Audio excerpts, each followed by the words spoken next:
Welcome to this lecture on the sociology of the body. Since our focus is on aging, make sure you also check out the close-up mini-lecture called Aging Societies, where we look at aging not just as a concern for groups of individuals, but also as a demographic issue. We'll start by introducing why exactly sociologists have come to be interested in human bodies. Then we'll focus on the sociology of aging. I've posted a link to the video, Comfortable, 50 People, One Question, because it really throws into sharp focus the ways in which we feel the influence of our society in our very bones and flesh. Make sure you watch it. Notice in particular the dramatic disconnect between the children and the adults. For a child, the body is a blank canvas, receptive to one's imagination. For a fully socialized adult, one's own body seems quite often to be a place where an entire array of social anxieties are lodged, but not always. The mini-documentary Open Eyes that we watched on body modification subcultures shows us a world where the body can be used as a space of intense creativity. You probably haven't heard of the word palimpsest, but you've no doubt seen images of what it refers to.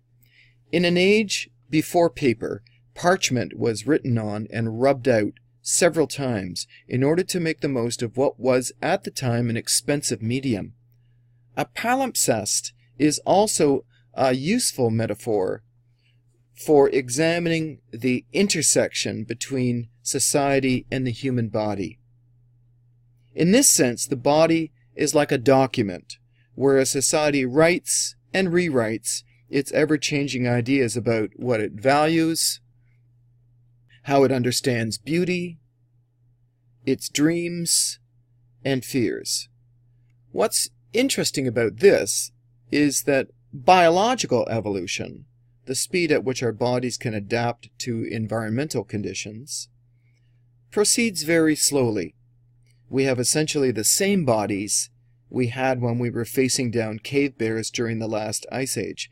Cultural evolution, by contrast, can progress much more quickly. So we can have mismatches between cultural and biological evolution. Hollywood, for instance, where celebrities aren't supposed to age, but where famous bodies inevitably wrinkle and sag just like those of everyone else. The idea of evolutionary mismatches, by the way, comes courtesy of evolutionary biologist Daniel Lieberman at Harvard University. The sociology of the body explores the rich terrain of the relationships between body and society. Whether our specific curiosity is about gender, height, racial distinctions, or other physical markers, social scripts abound about what a society defines as normal and desirable, abnormal, or undesirable. As the research has revealed, a simple matter such as one's height can have dramatic material consequences from income to social status. In the seminar, we'll also explore the sexualization of the human body in our time. The degree to which the social need to make meaning is focused on our physicality, on the body itself, becomes even more evident when we cast our gaze across different societies and different periods of history. Human history is all too full of stories in which actual or imagined physical differences between groups of people have had dramatic consequences for them. Of the many possible examples, I'm going to choose just two. The first example is that of the Nazi Party in Germany.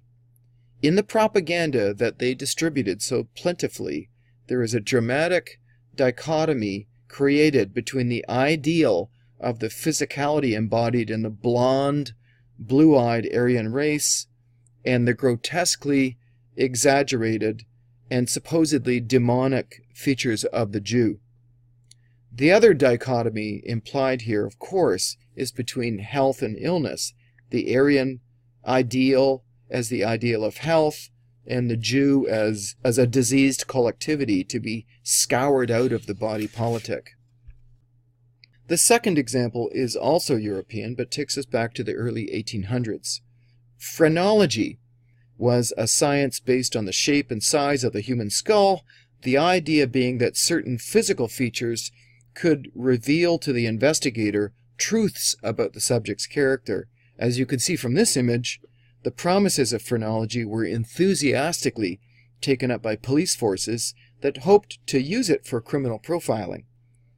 Even though phrenology was eventually discredited, imagine the consequences of being caught in a system where the shape of your head alone could cast suspicion on you. Closer to the truth, and just around the corner, are CCTV surveillance systems capable of profiling people based on biometrics. Having sketched in the outlines of the sociology of the body, we now turn to the topic of aging as a point of intersection between biological and social processes. On the subject of socialization, think about how people need to engage in resocialization as their bodies age, and their engagement with activity and mobility also shifts. The process of aging also takes place within social norms that shape our behavior. How should a senior behave anyway, and how many of our social expectations of seniors, or the elderly for that matter, are filtered through a stereotypical lens? It's fair to say that our own society has some hang-ups about aging. Generally, we're afraid of it, and we just don't like to see it happen.